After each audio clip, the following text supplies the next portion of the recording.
Assalamualaikum warahmatullahi wabarakatuh. Waalaikumsalam warahmatullahi wabarakatuh. Innal hamdalillah nahmaduhu wa nasta'inuhu wa nastaghfiruh wa na'udzu billahi min syururi anfusina wa min sayyiati a'malina. May yahdihillahu fala mudhillalah wa may yudlil fala hadiyalah. Asyhadu an la ilaha illallah wahdahu la syarikalah wa asyhadu anna Muhammadan abduhu wa rasuluh la nabiyya ba'da. Qala Allah Ta'ala fil kitabihil karim, a'udzu billahi minasyaitonir rajim. Bismillahirrahmanirrahim. Ya ayyuhalladzina amanu taqullaha haqqa tuqatih wa la tamutunna illa wa antum muslimun. Ya ayyuhan nas suttaqu rabbakumul ladzi khalaqakum min nafsin wahidah wa khalaqa minha zawjaha wa bassa minhuma rijalan katsiran wa nisaa wattaqullaha alladzi tasaaluna bihi wal arham innallaha kana 'alaikum raqiba. Ya ayyuhalladzina amanu taqullaha wa qulu qawlan sadida yuslih lakum a'malakum wa yaghfir lakum dzunubakum wa may yuti'illaha wa rasulahu faqad faza fawzan 'azima. Fa innal asdaqal hadithi kitabullah wa khairu huda Muhammadin sallallahu alaihi wasallam wa syarrul umuri muhdatsatuha wa kullu bid'atin dhalalah. Pujian itu hanya untuk Allah Subhanahu wa taala. Berkat nikmat dari Allah Subhanahu wa taala, kita pagi hari ini masih merasakan begitu banyak nikmat yang tidak akan mungkin bisa kita hitung. Alhamdulillah. Berkata Rasulullah sallallahu alaihi wasallam, "Man asbaha aminan fi sirbihi mu'afan fi jasadihi indahu qutu yaumihi fahidat lahum dunya." Berkata Rasulullah, apabila seseorang pada pagi hari dia bangun, dia merasa aman di negerinya, tidak ada peperangan, tidak ada kerusuhan, alhamdulillah. Kemudian badannya sehat, dia tidak sakit, sariawan pun tidak, alhamdulillah. Ya. Kemudian dia mempunyai bahan makanan untuk dia makan hari itu bersama dengan keluarganya. Maka apabila tiga ini terkumpul, rasa aman, sehat, kemudian ada makanan, maka sesungguhnya dunia itu sudah ada di tangan dia. Ya, jadi marilah kita banyak bersyukur kepada Allah Subhanahu wa taala. Nah, untuk semakin meningkatkan syukur kita, semakin meningkatkan keimanan kita akan mempelajari mengenai gametogenesis dan oogenesis serta spermatogenesis ya. Jadi ini bagaimana proses pembentukan sel gamet ya. Jadi sel gamet itu adalah sel kelamin yang membawa informasi genetik untuk nanti disampaikan kepada generasi berikutnya ya. Jadi manusia ini umurnya terbatas adik-adik sekalian ya. Qala Rasulullah sallallahu alaihi wasallam, "A'maru ummati ma baina sittina wa sab'ina." Umur umatku itu enggak panjang. Hanya antara 60 sampai 70 tahun ya. Jadi agar manusia terus bertahan ya, dia memerlukan untuk bereproduksi. Nah, inilah yang menyebabkan manusia itu adalah makhluk, karena salah satu ciri makhluk adalah dia bereproduksi ya. Berbeda dengan Allah. Allah adalah Khalik, pencipta. Ya, Allah itu qul huwallahu ahad. Allah itu satu. Allahus samad. Allah tempat bergantung segala makhluk. Lam yalid wa lam yulad. Allah itu tidak beranak dan tidak pula diperanakkan. Ya, jadi Allah itu berbeda dengan makhluk karena dia adalah pencipta, Khalik. Ya, kalau manusia butuh dia untuk beranak, nanti dia waktu tua siapa yang mengurus dia? Ya, sedangkan Allah tidak butuh anak. Bagi Allah itu semua apa yang ada di langit dan di bumi. Tidak perlu anak Allah itu. Ya. Kemudian Allah juga tidak diperanakkan. Ya, jadi Allah itu ada dari dahulu dan tidak akan berakhir. Nah, kemudian walam yakul lahu kufuwan ahad, dan tidak ada sesuatu pun yang menyamai Allah, ya. Nah, manusia Allah ciptakan dulu dari Nabi Adam. Sebagaimana yang kita tahu di dalam Al-Qur'an tadi, ya ayuhan nasu taqu rabbakumul ladzi khalaqakum min nafsin wahidah. Manusia Allah ciptakan dari satu orang, yaitu Nabi Adam. Allah ciptakan Nabi Adam dengan tangannya sendiri, ya, dengan tangan Allah sendiri. Kemudian wa khalaqa minha zaujaha. Dari Nabi Adam Allah menciptakan istrinya, Ibu Hawa, ya.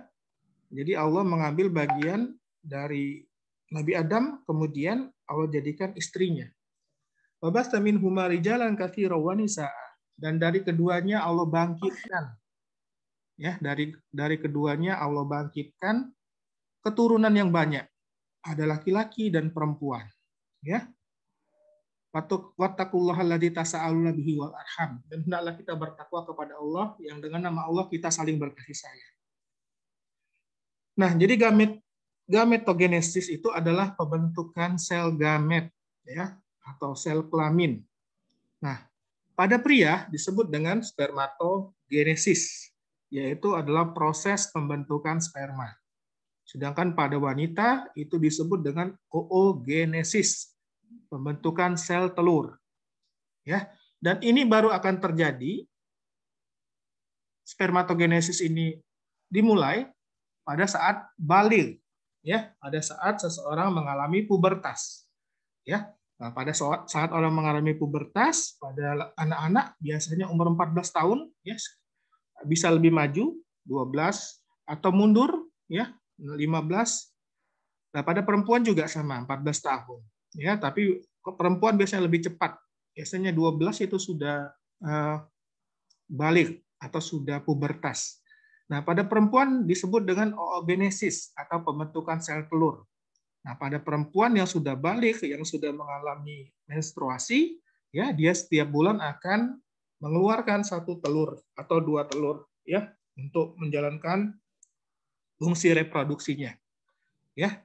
Nah, di sini ada sedikit perbedaan, nanti kita akan bahas antara spermatogenesis dengan oogenesis, karena laki-laki dan perempuan itu tidak sama, ya. Tidak sama laki-laki dan perempuan, tetapi masing-masing punya bagian, ya.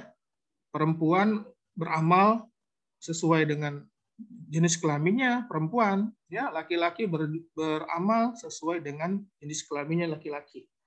Jadi laki-laki harus mencari nafkah, ya. Diwajibkan berjihad laki-laki bagi laki-laki dewasa, ya. Bagi perempuan, kata Nabi Muhammad, bagi perempuan itu apabila dia sholat pada waktunya, kemudian dia berpuasa di bulan Ramadan. Kemudian yang ketiga, dia menjaga kehormatannya. Yang keempat, dia patuh pada suaminya apabila sudah bersuami. Maka apabila 4 ini dilakukan oleh perempuan, maka dia akan masuk surga dari mana saja dia mau.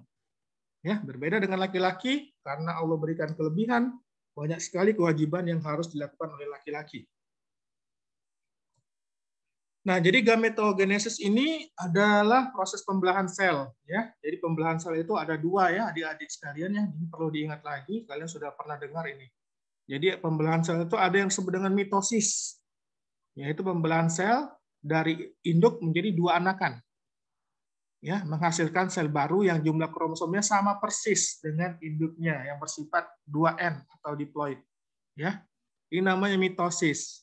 Mitosis itu pembelahan sel dari sel induk menghasilkan 2 sel anak yang jumlah kromosomnya sama persis dengan induk yang bersifat diploid atau 2N, ya. Pada manusia kita ada 23 pasang kromosom, 22 pasang kromosom yang disebut dengan autosom, ya, kemudian 1 pasang kromosom seks. Nah, kemudian yang kedua, jenis pembelahan sel yang kedua ini adalah meiosis, yaitu pembelahan sel dari induk menjadi 2 sel anak dengan kromosom pada sel baru setengah dari induknya, ya. Nah, ini pada gametogenesis ini terjadi dua-duanya, mitosis dan meiosis. Ya, pada gametogenesis ini terjadi dua-duanya itu mitosis dan meiosis. Pada bagian tubuh yang lain tidak terjadi meiosis. Meiosis ini hanya terjadi pada sel-sel gamet saja, ya. Tidak terjadi pada sel kulit, sel rambut, ya. Nah, gametogenesis itu sendiri terbagi menjadi dua, yaitu spermatogenesis dan oogenesis, ya. Ini yang diingat ya. Kita akan bahas dulu spermatogenesis ya, karena yang pertama diciptakan Nabi Adam laki-laki ya. Jadi laki-laki dulu yang kita bahas ini. Jadi spermatogenesis ini adalah proses pembentukan dan pematangan sperma. Ya, jadi sperma itu dibentuk dan dimatangkan pada organ kelamin jantan. Ya, organ kelamin laki-laki jantan itu ada pada testis. Ya, nah kejadiannya tepatnya di tubulus seminiferus. Yang hasilnya satu sel spermatogenesis itu ya akan menghasilkan dari satu sel akan menghasilkan 4 sel sperma yang fungsional. Ya. Nah, di dalam nukleusnya sperma ini bersifat haploid ya. Jadi jumlah setengah kromosom yang dibawa dari kromosom manusia ya. Nah, sperma ini ya dia akan mempunyai kromosom 22 plus Y ya, atau 22 plus X ya, karena laki-laki kan XY ya, karena ada kromosom kelamin X dan Y disebut dia laki-laki, kalau perempuan XX. Nah, jadi spermatozoanya itu ada yang mengandung 22X dan ada yang mengandung 22 plus Y ya. Nah, jadi nanti mana yang mau membuahi sel telur? Kalau kromosom yang mengandung kromosom seks Y, maka nanti akan berkembang, Allah jadikan dia laki-laki, zigotnya ya. Kalau yang nanti akan mengalami fertilisasi yang Y, yang X, maka nanti akan menjadi jenis kelamin perempuan. Nah, sel spermatozoa ini disimpan dulu ya. Disimpan dulu dia di epididymis. Jadi bagian dari testis ada sejenis kantong atau tempat deposit spermatozoa yang sudah matang ya. Nah, spermatozoa ini nanti akan dikeluarkan pada saatnya ya. Nah, proses spermatogenesis ini ada 3 tahap, yaitu spermatogenesis, yaitu proses pembelahan dari sel-sel primernya ya menjadi spermatogenesis ya, kemudian spermiogenesis, ini pematangan sperma sehingga menjadi sperma yang fungsional ya. Kemudian spermiasi, ini proses pengeluaran sperma dari epididymis ya. Nah, ini tubulus seminiferus. Jadi di dalam testis itu ada banyak tubulus, ada banyak semacam pipa-pipa panjang yang di situ tempat produksi sperma ya. Jadi sperma ini berasal dari spermatogonia ya. Spermatogonia ya. Kemudian spermatogonia ini akan menjadi spermatogonium. Nah, dia pertama kali akan mengalami mitosis. Tadi mitosis pembelahan dari sel induk menjadi 2 sel anak dengan jumlah kromosom yang sama dengan sel induknya ya. Nah, jadi spermatogonia akan melakukan mitosis menjadi spermatogonium. Ya, ada tipe A, ada tipe B, ya. Nah, yang tipe B ini dia akan membelah lagi. Ya, akan membelah lagi, tapi sebelumnya dia berkembang dulu menjadi spermatosit primer, ya. Jadi spermatosit primer itu jumlah kromosomnya masih 46, ya, masih 23 perangkat. Ya, 23 pasang, 2N, masih diploid. Nah, sedangkan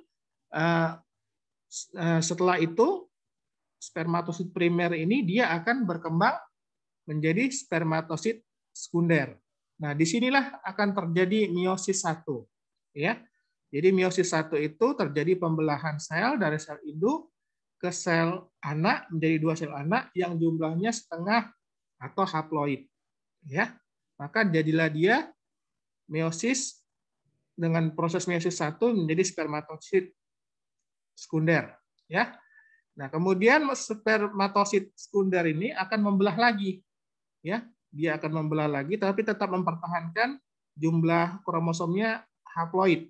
Jadi 23 jumlah kromosomnya. Ya, akan menjadi spermatid. Ya. Nah, spermatid ini adalah sel sperma yang belum matang. Ya, dia akan mengalami 2 tahap dari diferensiasi. Jadi diferensiasi itu adalah proses pematangan, ya, dari spermatid menjadi spermatozoa. Ya, nah ini namanya proses spermiogenesis. Ya, nah ini terjadi di epididymis. Ya, terjadi di epididymis dan membutuhkan waktu 2 hari. Ya, nah jadi setelah 2 hari baru dia akan matang. Ya, nah kemudian setelah dia matang, barulah terjadi spermiasi. Ya, jadi pada laki-laki yang sudah balik, ya, maka dia akan bisa menghasilkan sel sperma. Ya, bagi yang sudah menikah, dia akan mengeluarkannya melalui proses yang halal yang disebut dengan persetubuhan. Ya, tapi yang belum menikah, Allah sendiri memberikan jalan, ya, yaitu dengan adanya mimpi basah. Ya, jadi mimpi basah itu dipicu oleh penuhnya epididymis, sudah penuh. Ya, jadi Allah memberikan kepada laki-laki yang belum menikah itu mimpi basah. Nah, dia akan mengeluarkan sperma pada waktu dia tidur. Dia akan bangun, kemudian dia akan melihat di celananya atau di sarungnya basah. Nah, ya itu berarti kita wajib mandi. Ya. Nah, spermiasi ini tadi disebabkan kontraksi peristaltik, otot saluran pada epididymis, ya, sehingga dia akan terjadi ejakulasi. Nah, proses spermatogonia berdiferensiasi menjadi spermatozoa dewasa ini dimulai saat pubertas, ya.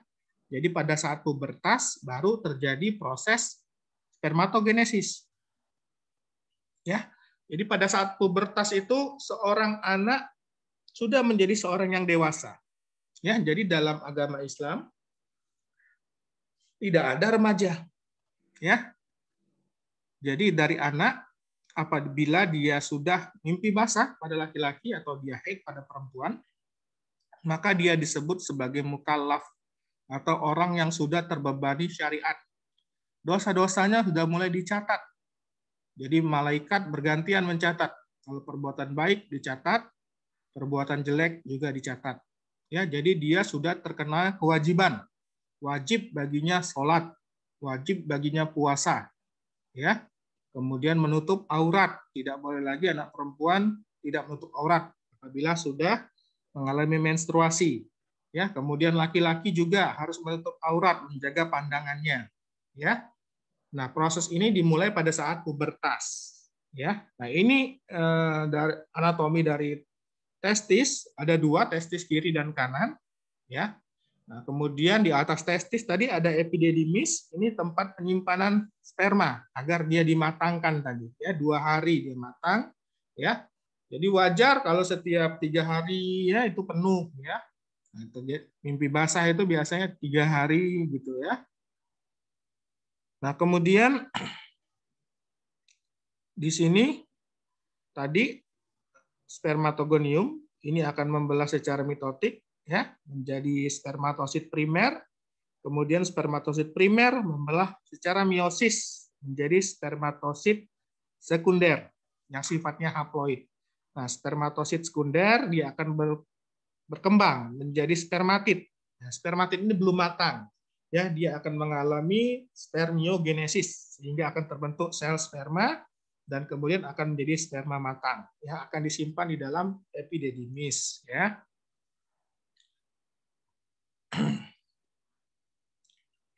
Nah, jadi pada dinding tubulus seminiferus telah ada tadi spermatosit primer ya, spermatogonium ya, spermatogonia berjumlahnya ribuan. Nah, pada saat laki-laki mengalami pubertas, maka mulai aktif dia akan memproduksi sperma sampai mati. Laki-laki ini masih memproduksi sperma, mau dia 70, 80 ya. Jadi sampai tua juga masih tetap memproduksi sperma. Berbeda dengan wanita nanti ya. Nah, kalau pada laki-laki, spermatogonia ini melakukan pembelahan meiosis, kemudian mengakhiri sel somatisnya membentuk spermatosit primer yang siap meiosis. Ya, tadi sudah dijelaskan. Spermatosit primer akan melakukan meiosis menjadi spermatosit sekunder. Ya, akan melakukan mitosis ya, spermatosit primer akan melakukan meiosis menjadi spermatosit sekunder. Jadi ingat, spermatosit primer ini jumlahnya 2N atau diploid ya. Sedangkan spermatosit sekunder jumlahnya haploid atau N ya. Kemudian setelah spermatosit sekunder dia akan menjadi spermatid ya. Spermatid ini akan mengalami proses pematangan menjadi sperma. Sperma yang matang disimpan menuju epididymis ya, masih akan diberi nutrisi lagi ya. Kemudian dia akan disimpan di epididymis. Nah, kemudian pada saat ejakulasi dia akan diejeksikan ke vas deferens, kemudian ke vesika seminalis, uretra, dan baru dia ejakulasi ya. Nah, banyak yang berperan di dalam proses spermatogenesis ini, ya. Jadi dari sel intinya, ya, sel primordialnya ini, ya. Kemudian ada juga hormon-hormon yang menunjang terjadinya pematangan sperma. Kemudian ada sel Sertoli namanya, ya. Sel Sertoli ini adalah sel yang dia penyokong, memberikan nutrisi pada sel germinal. Ya, nah kemudian ini proses spermatogenesis diatur oleh hormon luteinizing hormon, ya. Kemudian ada sel Leydig namanya. Sel Leydig ini dia memproduksi testosteron, ya. Jadi ada sel Sertoli yang memberikan nutrisi pada sperma, kemudian ada sel Leydig. Sel Leydig ini memproduksi testosteron. Ya, testosteron ini ya dia merangsang perkembangan sel sperma, ya, kemudian dia merangsang perkembangan ciri seks sekunder dari laki-laki, ya. Laki-laki itu lebih berat suaranya, ya. Perempuan nggak ada suaranya kayak saya ini berat suaranya, ya. Kemudian kulitnya lebih kasar, rambutnya lebih kasar, tulangnya lebih berat, ya, kulitnya lebih kasar, ototnya lebih berkembang. Nah, itu karena pengaruh testosteron, ya. Nah, ini diingat lagi ya. Jadi tadi spermatosit primer mengalami meiosis 1 menjadi spermatosit sekunder ya. Ini yang 2N menjadi N. Nah, kemudian spermatosit sekunder ini akan membelah lagi masing-masing membelah 2 sehingga menjadi spermatid ya. Jadi dari satu spermatosit primer akan menghasilkan 4 spermatid. Nah, spermatid ini akan mengalami spermiogenesis, pematangan akan menjadi spermatozoa yang fungsional, ya.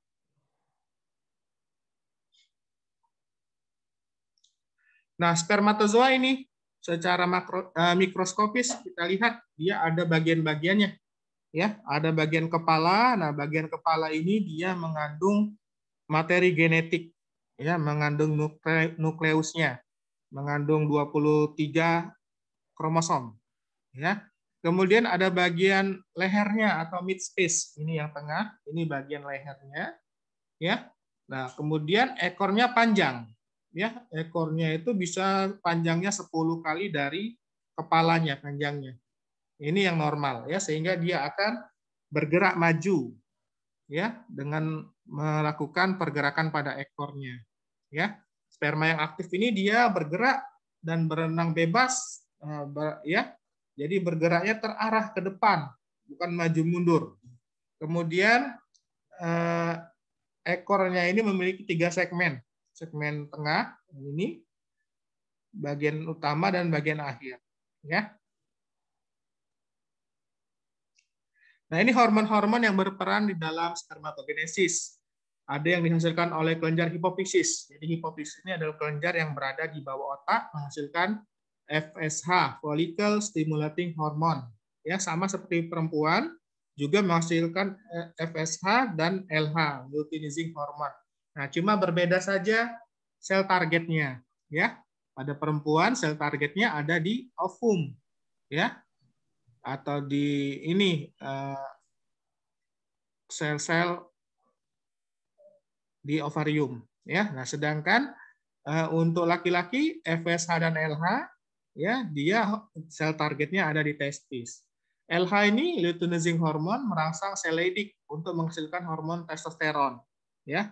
Jadi fungsi LH perlu diingat, luteinizing hormone yang dihasilkan oleh hipofisis ini adalah untuk merangsang sel Leydig yang ada di testis untuk menghasilkan hormon testosteron. Ya, nah pada masa pubertas testosteron ini memacu tumbuhnya sifat kelamin sekunder laki-laki, ya.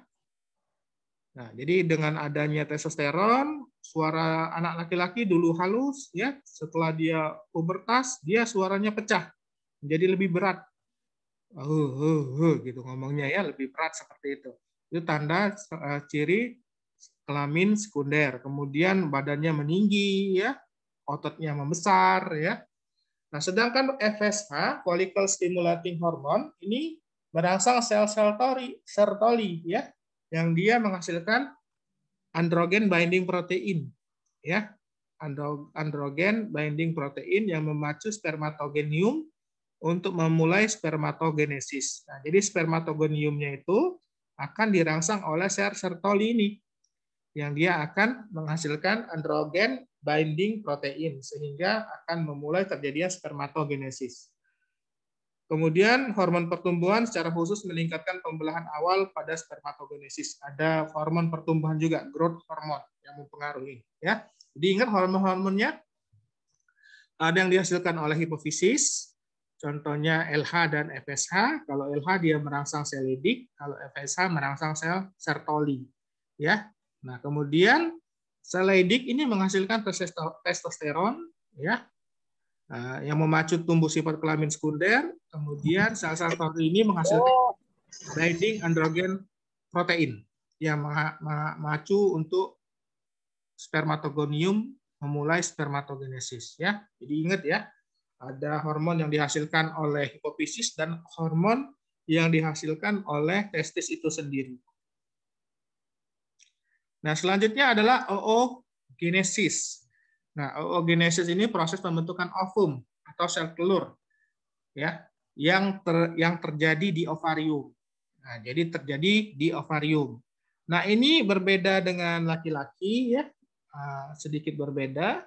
Pada oogenesis terjadi masa ovari inaktif, ya.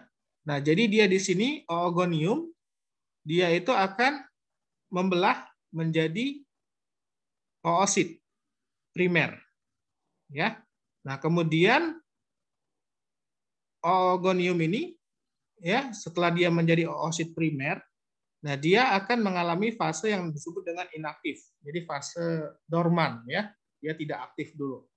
Nah, selanjutnya apabila sudah terjadi pubertas, jadi sudah ada hormon FSH dan LH yang dihasilkan oleh hipofisis pada wanita yang mengalami pubertas, oosit primer ini akan mengalami meiosis 1, ya, akan mengalami meiosis ya, dari 2N menjadi N, ya, menjadi oosit sekunder. Nah, tetapi ada satu sel anak yang berkembang dan satu sel anak tidak berkembang, ya. Nah, makanya berbeda dengan laki-laki. Kalau dari laki-laki, spermatosit primer akan menghasilkan 4 spermatozoa. Nah, pada perempuan, oosit primernya ini hanya akan menghasilkan 1 ovum yang matang, ya. Karena dia pada saat meiosis, dia 1 sel mengalami degradasi, ya, yang disebut dengan polar bodies, tidak berkembang dia. Ya, dia tidak berkembang. Sedangkan oosit sekundernya dia akan berkembang, ya. Nah, kemudian oosit sekunder ini dia akan mengalami ovulasi, ya. Folikel itu tempat ininya, ya, cangkangnya istilahnya. Kalau telur kan ada cangkang, ada kuningnya gitu ya. Ada kuning telurnya, telur itu ya. Nah, ini cangkangnya ini yang disebut dengan folikel, ya. Nah, pada saat ovulasi biasanya hari ke-14 dari menstruasi hari pertama, itu hari ke-14-nya terjadi ovulasi. Ya, dihitung dari hari pertama kali menstruasi sampai hari 14, biasanya hari ke-14 plus minus 1 hari. Jadi ya 13, 14 atau 15, hari ke-15 terjadi ovulasi. Ya, nah selanjutnya yang akan nanti bertemu dengan sel sperma adalah ovum ini. Ya, ovumnya ini intinya saja ini, ya. Nah, intinya saja. Sedangkan folikelnya dia akan menjadi corpus luteum. Ya, dia akan menghasilkan hormon saja. Jadi tidak ikut di dalam proses fertilisasi. Yang ikut dalam proses fertilisasi adalah ovumnya saja. Ya. Nanti apabila di sini terjadi pembuahan, maka dia akan menjadi zigot. Ya. Nah, untuk matang jadi proses oogenesis ini pertama ada sel oogonium, ya. Dia akan mengalami mitosis menjadi oosit primer, kemudian dia akan mengalami masa inaktif dulu. Jadi semua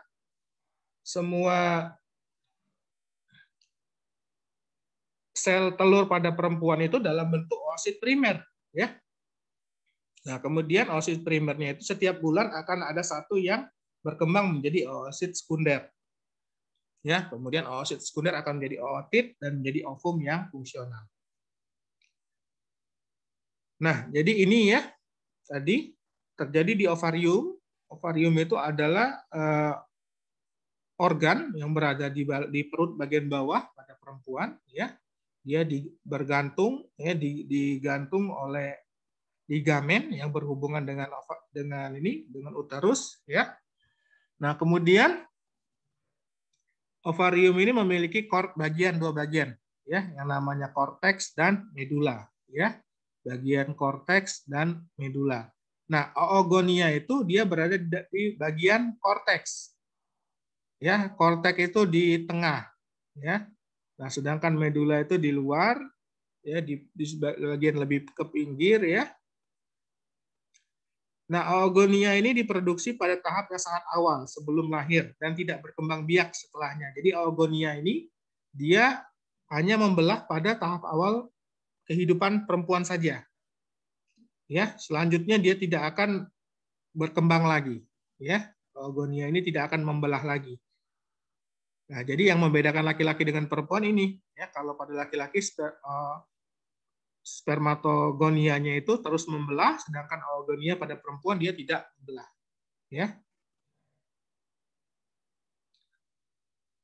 Nah, oogenesis ini, ya, dari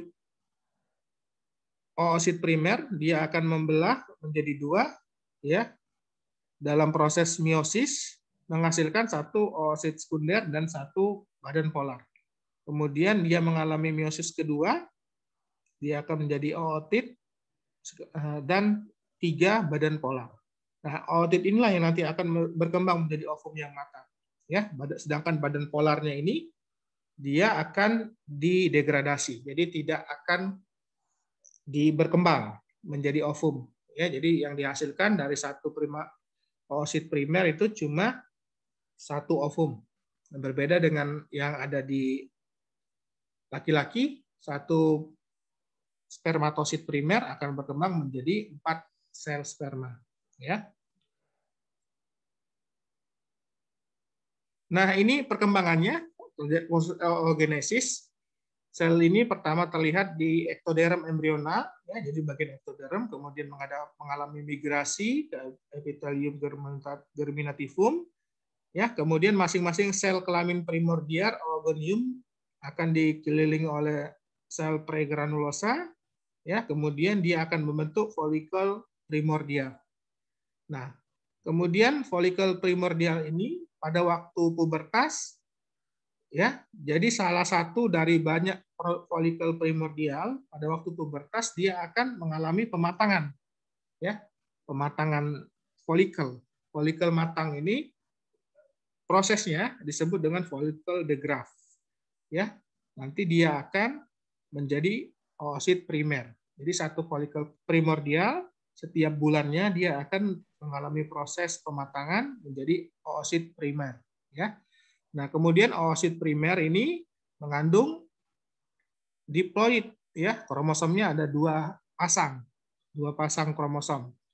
Nah, kemudian dia akan mengalami pembelahan meiosis pertama, sehingga oosit primer ini akan menghasilkan satu oosit sekunder dan satu disebut dengan badan polar atau polar bodies, ya. Nah, polar bodies ini tidak akan berkembang, tetapi dia ikut membelah juga, ya. Nah, kemudian oosit sekunder dia akan berkembang membelah dua lagi menjadi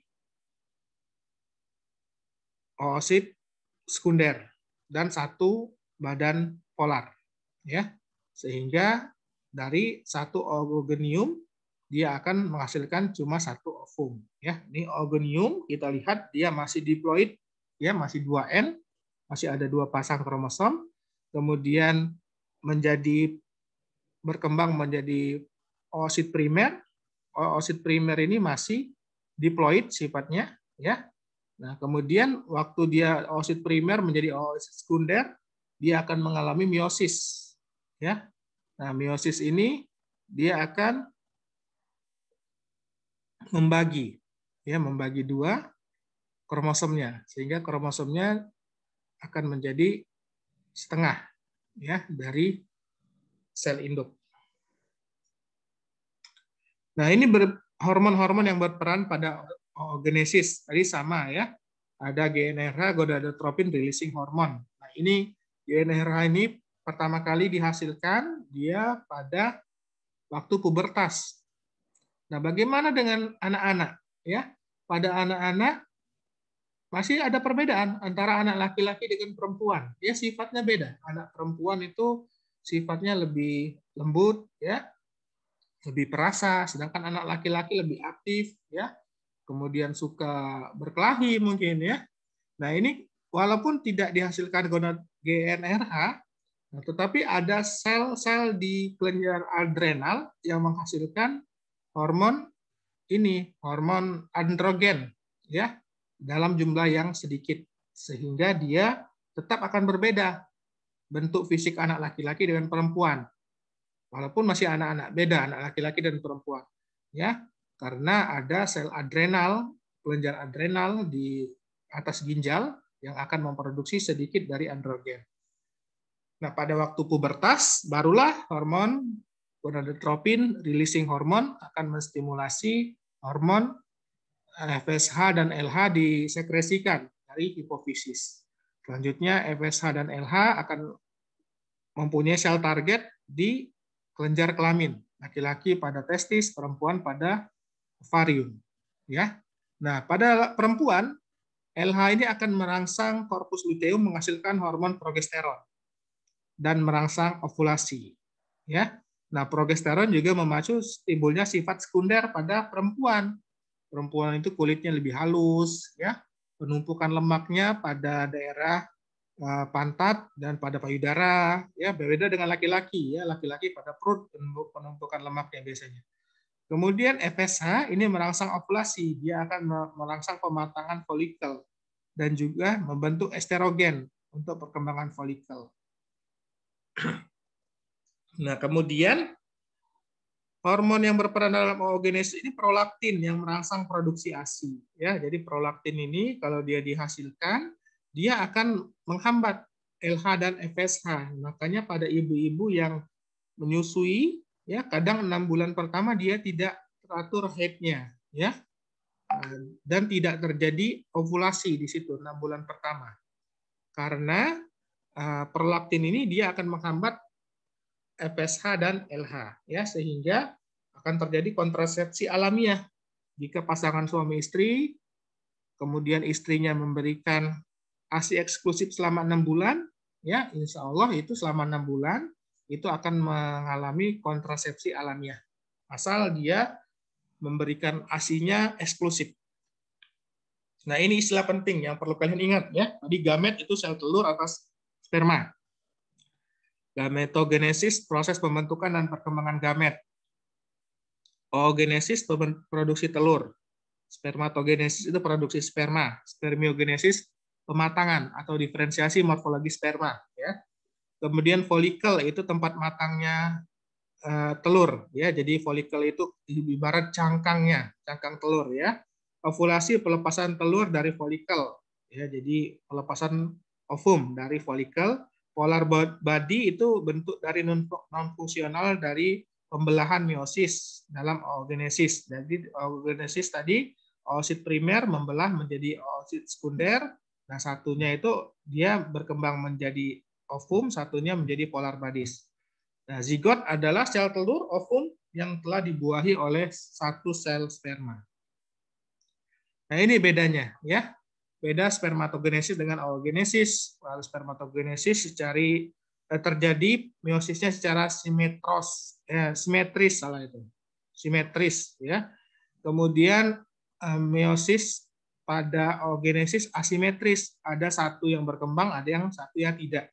Sedangkan spermatogenesis meosisnya itu sama-sama berkembang, sama bagusnya ya. Kemudian spermatogenesis terjadi tanpa henti. Jadi walaupun laki-laki itu sudah tua, tetap terjadi spermatogenesis. Oogenesis ini mempunyai periode istirahat yang panjang, ya.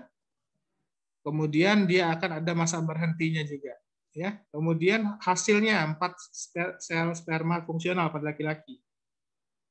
Ya, kalau pada perempuan 1 sel telur fungsional dan 3 tadi ya, 3 sel polosit atau bodies tadi ya.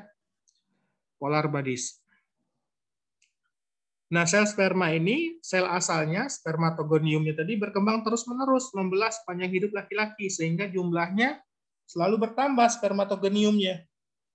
Nah, berbeda dengan perempuan. Perempuan tadi spermatogoniumnya, dia cuma berkembang pada saat sebelum dilahirkan, ya, pada masa fetus. Nah, apabila dia sudah lahir, spermatogoniumnya tidak berkembang lagi, sehingga nanti dia setiap bulan akan dimatangkan satu spermatogonium untuk menjadi satu oogonium untuk menjadi oosit, ya, oosit primer. Sehingga jumlahnya bukan terus bertambah tapi selalu berkurang. Ya, ini bedanya. Nah, ini bagian-bagian dari spermatozoa, ada yang disebut kepala ya, ada leher, badan, dan ekor. Jadi sperma yang normal dia harus mempunyai kepala, leher, badan, dan ekor ya. Kepalanya tadi mengandung inti ya, inti selnya 23 kromosom. Lehernya mengandung sentriol dan filamen polos. Badannya mengandung mitokondria ya, menghasilkan ATP. Ekornya untuk pergerakan. Nah, kadang-kadang ya pasangan suami istri itu tidak selalu punya anak tepat pada waktunya. Ya, kadang-kadang mereka agak kesulitan untuk mempunyai anak. Jadi dikatakan mandul itu atau pasangan infertil apabila sepasang suami istri mereka hidup serumah, ya, kemudian berhubungan seks secara teratur dalam jangka waktu 1 tahun belum juga hamil, nah itu disebut dengan infertil. Ya, jadi syaratnya suami istri tinggal serumah, jadi suaminya nggak kerja di luar kota, nggak LDR-an gitu ya. Kalau LDR-an setahun dia belum hamil ya belum dikatakan mandul atau infertil. Tapi kalau dia serumah ya, tinggalnya satu rumah, kemudian berhubungan dia teratur ya 3 kali seminggu misalkan ya. Nah, ini apabila 1 tahun mereka ini melakukan hal itu belum juga hamil, nah ini yang dikatakan disebut dengan infertilitas. Nah, ada banyak yang mempengaruhi kesuburan pada laki-laki ya, yang dimana testis itu berada di luar tubuh kita ya. Maksudnya Allah menciptakan seperti itu karena sperma itu memiliki temperatur optimal yang lebih rendah dibandingkan tubuh kita. Tubuh kita kan 36-37 derajat. Nah, sedangkan untuk pematangan sperma ya butuh suhu di bawah situ ya, 34, mungkin 35 ya. Nah, makanya dia Allah taruh di luar tubuh kita ya. Jadi ditaruh dalam kantong skrotum yang berada di luar tubuh kita. Nah, kondisi peningkatan suhu testis misalkan dia sering duduk di tempat yang panas, bekerja di ruang mesin, ya, atau memakai celana jeans yang menyebabkan panas, nah itu dapat menyebabkan berkurangnya produksi sperma, berkurangnya motilitas sperma atau jumlah spermanya berkurang. Ya. Kemudian pemakaian obat-obatan seperti marihuana, ya, obat-obat terlarang, rokok. Nah, rokok ini sudah kita buktikan pada tikus, ya. Jadi pada tikus kita paparkan asap rokok dibandingkan tikus yang tidak dipaparkan asap rokok, jumlah sperma tikus yang menghisap asap rokok itu selama sebulan dia turun secara signifikan. Ya. Jadi rokok itu mempengaruhi kesuburan laki-laki. Kemudian penyakit serius pada testis, misalnya ada penyumbatan, vas deferens, ini menyebabkan azoospermia. Jadi pada penyumbatan vas deferens, spermatozoa itu tidak bisa keluar sehingga dia akan menyumbat, ya, sehingga pada cairan maninya itu tidak terdapat sperma. Kemudian adanya varikokel atau varises, pelebaran vena pada skrotum. Nah, ini akan menyebabkan obstruksi, menghalangi pengaliran darah dari testis sehingga akan mengurangi pembentukan sperma. Ya. Nah, pada sperma ini perlu dilihat volume, ya, volumenya. Jadi volumenya ini penting, ya. Jadi setiap ejakulasi ya volumenya bisa ya 5 mili, ya, 5 sampai 10 mili lah kira-kira. Ya. Kemudian warna yang normal, warnanya putih. Apabila berwarna hijau, ya, atau merah, nah itu berarti ada darah. Kalau hijau itu berarti ada bakteri. Baunya agak amis khas, ya. Nah, tapi kalau berbau busuk, nah itu berarti adanya infeksi pada daerah testisnya, ya, atau pada daerah uretranya bisa juga, ya. Kekentalan semakin kental sperma ini spermatozoanya itu semakin tinggi kualitasnya. Kemudian pH umumnya pH-nya normal, netral, 7 pH-nya. Nah, ini yang dilakukan di lab kita. Itu pertama kita bisa menilai motilitas sperma. Jadi kita menilai pergerakan sperma. Jadi sperma itu dilihat pada pembesaran 100 kali diamati, ya. Nah, ini skornya 5, 4, 3, 2, 1, ya. Jadi kalau dia sangat bagus, jadi sperma itu bergerak sangat cepat. Ya, sama-sama bergerak. Jadi 90% dari 190 sperma itu ada yang dia bergerak aktif. Ini yang sangat bagus, ya. Kalau bagus kita 70-80% spermanya yang aktif. Jadi kita hitung dalam satu lapangan pandang itu berapa yang bergerak aktif, berapa yang tidak bergerak, ya. Nah, ini harus diperiksa dalam waktu yang cepat, dalam setengah jam harus diperiksa, ya. Kemudian cukup kalau 45-65% yang bergerak. Kalau buruk tidak ditemukannya adanya gelombang dan gerakan sperma, ya. Jadi 20-40% cuma yang hidup. Kalau sangat buruk kurang dari 10%. Nah, kalau seluruh spermanya mati, nah ini berarti dia 0 skornya, ya. Nah, kemudian konsentrasi sperma ini, ya, dari kekentalan kita bisa lihat, ya, kalau dia sangat kental itu 5, rata-rata 5,0 kali 10 pangkat 9, ya, jumlahnya. Jadi kalau dari ininya, dari makroskopis kita bisa perkirakan. Kalau dia sangat kental, ya, itu seperti krim, ya, itu 5 kali 10 pangkat 9. Ya, jadi 10 pangkat 6 juta kan, 10 pangkat 9 berarti miliar, ya, per mililiter. Jadi 5 miliar sperma di dalam 1 mililiternya. Kalau dia seperti krim, itu 4. Kalau krim encer, itu 3. Kalau putih susu, ya, itu 2. Kalau keruh, itu 0,7. Kalau bening encer, kayak itu tidak ada. Kemudian pendugaan berdasarkan jarak antara kepala sperma, ya, Ini ada densum, subdensum, dan rarum, oligospermia, dan necrospermia. Ya. Kemudian bentuk abnormalitas sperma, ada yang bentuk kepalanya lebih besar atau lebih kecil. Ya. Nah, ini yang kepalanya lebih besar itu nggak normal, atau lebih kecil dari yang normal itu juga nggak normal. Mikrosefalik, ya, kepalanya kecil. Atau ada yang sperma dengan kepalanya ganda, ya itu nggak normal. Atau ekornya ganda. Atau bentuk kepalanya tidak normal, ada penyok, benjol, pipih, ya tidak beraturan. Kemudian ada juga bentuk abnormalitas yang sekunder, kepalanya pecah, ekor putus, atau ekor melipat terpilin. Nah, jadi ini dilihat di bawah mikroskop. Normalnya seperti ini, bergerak semua, ya. Jadi dikatakan bagus sekali kalau 90%, kalau 70 sampai 80 ya dinilai cukup bagus, ya. Jadi semua spermanya itu bergerak, hidup semua, kemudian morfologinya, bentuknya normal, ya, kepalanya dan ekornya normal. Kepalanya satu, ekornya satu, ya. Nah, ada yang kemudian jumlahnya cukup, ya, jumlahnya cukup. Nah, kemudian ada yang disebut dengan oligospermia. Jadi jumlah sperma dalam satu lapangan pandang ini rendah, ya, tidak banyak dia. Makanya disebut dengan oligospermia. Jadi jumlah sperma itu lebih rendah daripada normal. Nah, kemudian ada yang namanya cryptozoospermia, ya, jumlahnya sangat-sangat rendah lagi, lebih rendah daripada oligospermia.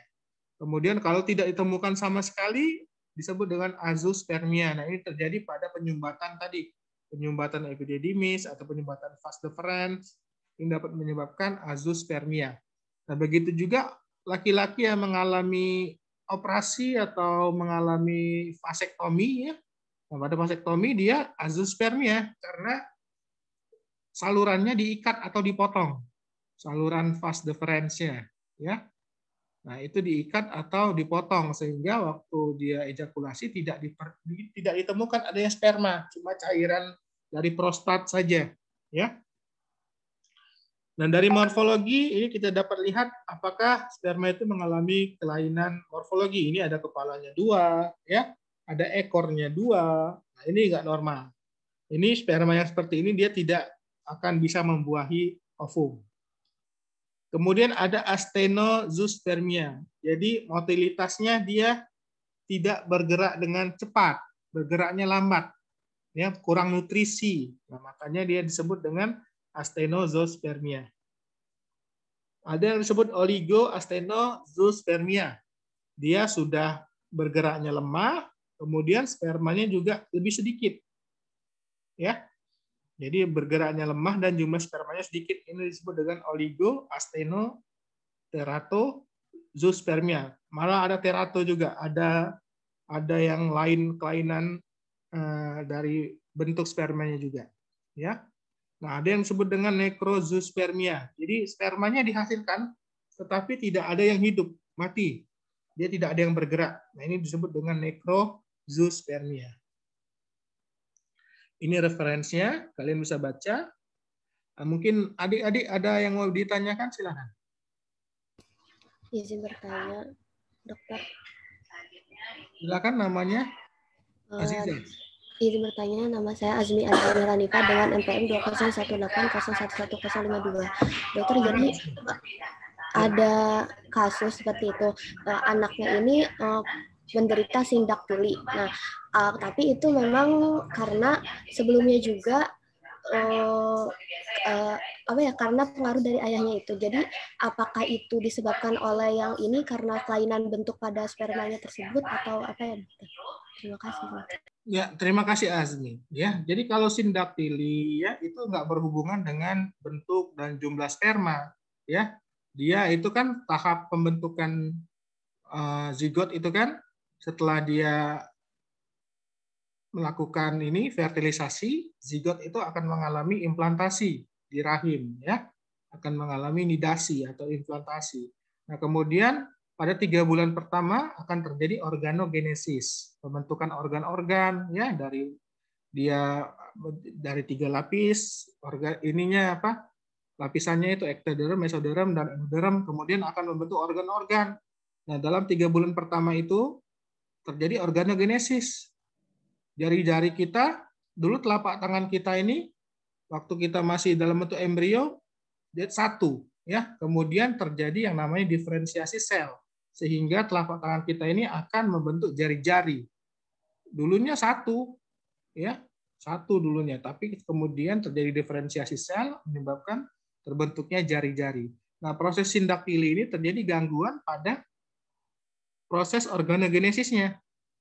Bisa jadi disebabkan oleh zat-zat teratogenik, ya, ibunya memakan obat-obatan atau racun yang bisa mempengaruhi perkembangan janin, ya, atau memang dari kromosomnya, ada kelainan kromosomnya. Tapi tidak berhubungan dengan jumlah ataupun bentuk dari sperma, ya. Nah, bentuk sperma, jumlah sperma ini berhubungan dengan fertilitas, berhubungan dengan kesuburan. Jadi kalau spermanya itu pada laki-laki mengalami oligospermia, ya, jumlah spermanya lebih rendah daripada normal, jadi kemungkinan dia untuk membuahi lebih sedikit, ya, lebih kecil kemungkinan untuk membuahi. Apalagi kalau azoospermia, nggak ada sperma sama sekali, berarti kemungkinannya 0 dia bisa membuahi. Kalau azoospermia atau necrozoospermia, spermanya banyak yang mati, ya, ini bisa pengaruh dari lingkungan tadi karena cuaca panas, ya, tempat kerja dan lain-lain. Nah, ya, jadi kalau sperma ini berhubungan dengan fertilisasinya saja. Tapi kalau kelainan-kelainan bawaan genetik, ya, itu berhubungan dengan gen atau dia terjadi gangguan pada proses organogenesis. Ada teratogenesis namanya. Begitu, Asmi. Bagaimana? Jelas? Jelas dokter, mohon maaf dokter, sehubungan dengan yang kasus tadi itu, jadi gini dokter, kalau misalkan ada suami istri, nah ketika itu istrinya itu anaknya lahir di dalam kandungan, nah karena ada gangguan kelainan kalau tidak salah, nah kemudian kan istrinya meninggal, nah yang suaminya itu nikah lagi, nah ketika nikah lagi itu punya anak lagi, anaknya punya kelainan yang tadinya juga dokter, dan setelah lahirin itu ya kelainan, tapi udah lahir kelainannya itu beberapa hari terus meninggal. Apa itu kelainannya di laki-laki atau gimana ya dokter?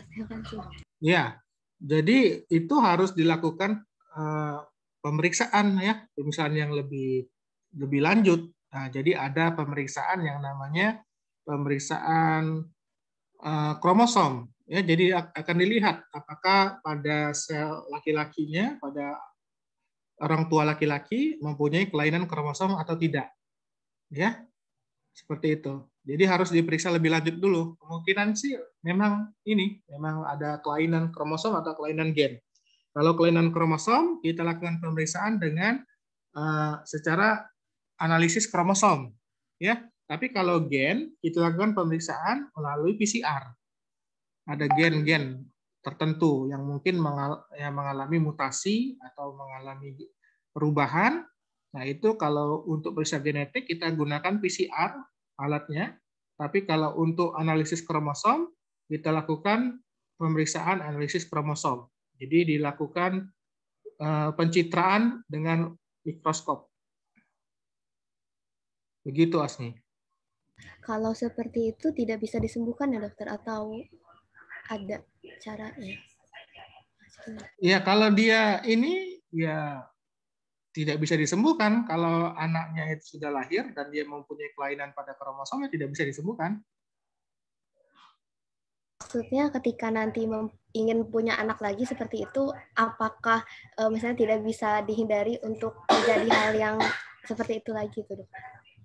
Kalau mutasinya seluruh, ya, kita kan ini kromosom kita kan ada 2 pasang, ya. Ada 46. Nah, waktu dia mengalami meiosis itu dibagi 2 kan? Nah, kalau cuma 1 kromosom yang mengalami mutasi, ya, bisa jadi kromosom yang lain itu tidak mengalami mutasi, sehingga nanti ada sperma yang normal, yang sehat. Ada sperma yang sakit, yang kelainan.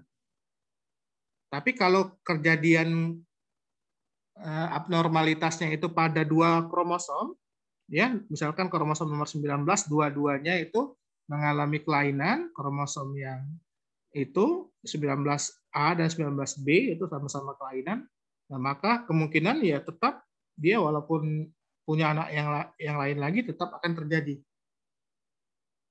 Ya, jadi kalau dia kelainannya itu pada salah satu kromosom saja, itu bisa jadi kemungkinan dia masih bisa melahirkan anak yang normal. Tapi kalau dia kelainannya pada dua-dua kromosomnya, maka dia pasti anaknya sakit. Seperti itu. Baik dokter, terima kasih banyak dokter atas jawabannya. Ya, sama-sama Asbi. Ada lagi pertanyaan yang lain? Izin bertanya, Dok. Silakan, Dava. Baik, dokter. Terima kasih atas kesempatannya. Sebelumnya izin memperkenalkan diri. Nama saya Dava Fareza dengan NPM 20180111026. Mungkin saya ingin bertanya mengenai pertanyaan yang sedikit sama dengan Azmi mengenai penyakit-penyakit.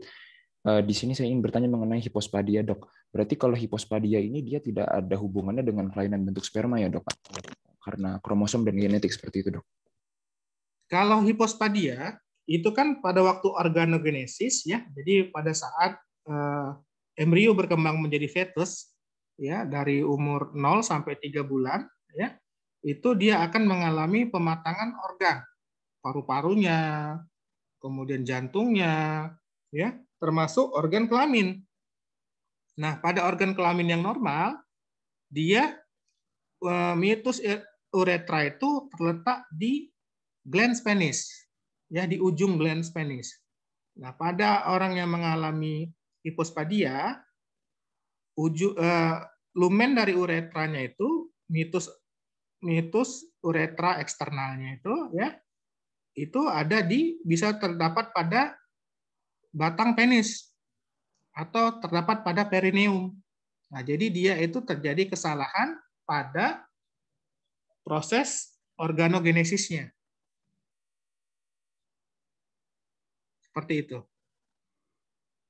Baik, dokter. Terima kasih atas jawabannya. Jadi, waktu perempuan hamil, usia di bawah kandungan di bawah 3 bulan, harus hati-hati. Karena ada berbagai macam zat atau obat yang dia bisa menyebabkan teratogenesis. Ya, jadi obat-obat yang mengganggu perkembangan dan pematangan organ janin. Kalau dulu ada nama obatnya thalidomid. Nah, thalidomid itu obat anti mual. Nah, tetapi pemberian obat ini ternyata menyebabkan lengan dan tungkai dari bayi itu tidak berkembang. Sehingga pas bayinya lahir, lengannya itu tidak berkembang 1 atau 2, ya, atau kakinya tidak berkembang. Nah, ini jadi perempuan yang hamil, terutama pada saat-saat teratogenesis 3 bulan pertama, 3 bulan pertama awal, dia harus berkonsultasi ke dokter karena ada obat-obatan yang bila diminum akan menyebabkan gangguan perkembangan janin. Ya, seperti itu. Kemudian gizi juga ya, ada kelainan-kelainan misalkan spina bifida ya, itu karena kekurangan gizi, asam folat. Nah, jadi kekurangan asam folat ini menyebabkan perkembangan saraf di tulang belakangnya itu mengalami kemunduran atau tidak berkembang dengan sempurna. Jadi selain gizi yang bagus, juga harus dihindari obat-obatan yang bisa merusak perkembangan janin pada perempuan yang hamil. Begitu juga rokok, ya, rokok juga bisa menyebabkan teratogenesis. Jadi pada hewan, coba tikus yang kita paparkan asap rokok itu janinnya mengalami gangguan pematangan, gangguan perkembangan organ dan lain-lain. Bagaimana? Terima kasih sudah menjawab, Dok. Oke, Dava. Ya, ada lagi yang mau bertanya? Silakan. Nah, izin bertanya, dokter. Namanya? Sebelumnya izin untuk memperkenalkan diri. Nama saya Muhammad Fauzan, dokter. Izin bertanya mengenai oogenesis tahap meiosis 1 di fase telopase 1 dan 2 itu pembagian sitoplasmanya kan tidak terbagi secara rata ya, Dok. Ya. Apakah ada mekanisme khusus tertentu yang menyebabkan hal ini terjadi, Dok? Lalu untuk kasus kembar siam itu satu ovum dibuahi 2 sperma, bagaimana ya, Dok? Oke. Jadi ini pada proses oogenesis ya terjadi telofase 1 dan 2 ya. Ini oosit primer dia akan berkembang membelah secara meiosis 1 menjadi oosit sekunder dan 1 polar bodies. Nah, ini pembelahannya dia tidak simetris ya. Dia tidak simetris. Jadi intinya membelah 2 tapi sitoplasmanya tidak terbagi rata. Nah, makanya dia tidak akan berkembang menjadi ovum yang fungsional. Nah, begitu meiosis yang kedua, oosit sekunder ini akan menjadi ootit. Dan ini juga terjadi pembelahan yang tidak merata. Jadi intinya membelah sama, ya, nggak sama juga, tidak rata juga ya intinya ya. Ada yang besar, kalian lihat ini intinya besar nih, ya. Kemudian inti yang di badan polar dia kecil. Nah, jadi pembagiannya tidak sama ini, intinya tidak sama, tapi jumlah kromosomnya sama, ya, jumlah kromosomnya sama. Dia mengandung setengah haploid, tapi inti dan sitoplasmanya membelah tidak merata, sehingga dari satu oosit primer dia cuma akan menghasilkan 1 ovum fungsional dan 3 lainnya polar bodies yang dia akan terdegradasi, ya. Nah, yang kedua mengenai kembar siam. Nah, kalau kembar siam itu dia biasanya dari 1 ovum dengan 1 sperma. Ya, kalau kembar siam itu biasanya kembar identik, kembar yang dari 1 ovum dan 1 sperma. Itu namanya kembar identik. Nah, waktu proses pemisahan ya organogenesisnya 3 bulan pertama itu ya. Bahkan dari awal dia. Dari pembentukan morula, gastrula, blastula dari awal itu ya, dia membelahnya tidak sempurna sehingga akan terjadi pelekatan. Ya, kalau kembar siam itu kembarnya identik. Jadi dari 1 ovum dengan 1 sperma sehingga jenis kelaminnya sama, mukanya mirip. Nah, karena kembarnya kembar identik. Tetapi kalau yang kembar tidak identik itu dari 2 ovum dibuahi oleh masing-masing 1 sperma. Jadi bisa jadi dia tidak terlalu mirip. Kemudian jenis kelaminnya bisa berbeda. Karena dia dari 2 ovum yang dibuahi oleh masing-masing 1 sperma. Jadi pada perempuan kadang-kadang yang matang dalam 1 bulan itu dia bukan cuma 1, tetapi bisa 2. Bahkan dengan proses pemberian obat kesuburan ya. Jadi pada proses bayi tabung yang diovulasikan itu dengan pengaruh obat itu bisa 2, 3 atau 4. Banyak, bisa 5 ya ovum yang matang. Nah, semuanya diambil. Nah, nanti dilakukan fertilisasi secara in vitro ya, secara ditabung. Nah, kemudian nanti setelah dia menjadi zigot ya, dia akan ditanamkan di rahim. Begitu. Siapa tadi yang nanya? Iya, dokter. Terima kasih banyak. Fauzan. Oh iya. Ada lagi yang mau tanya? Silakan.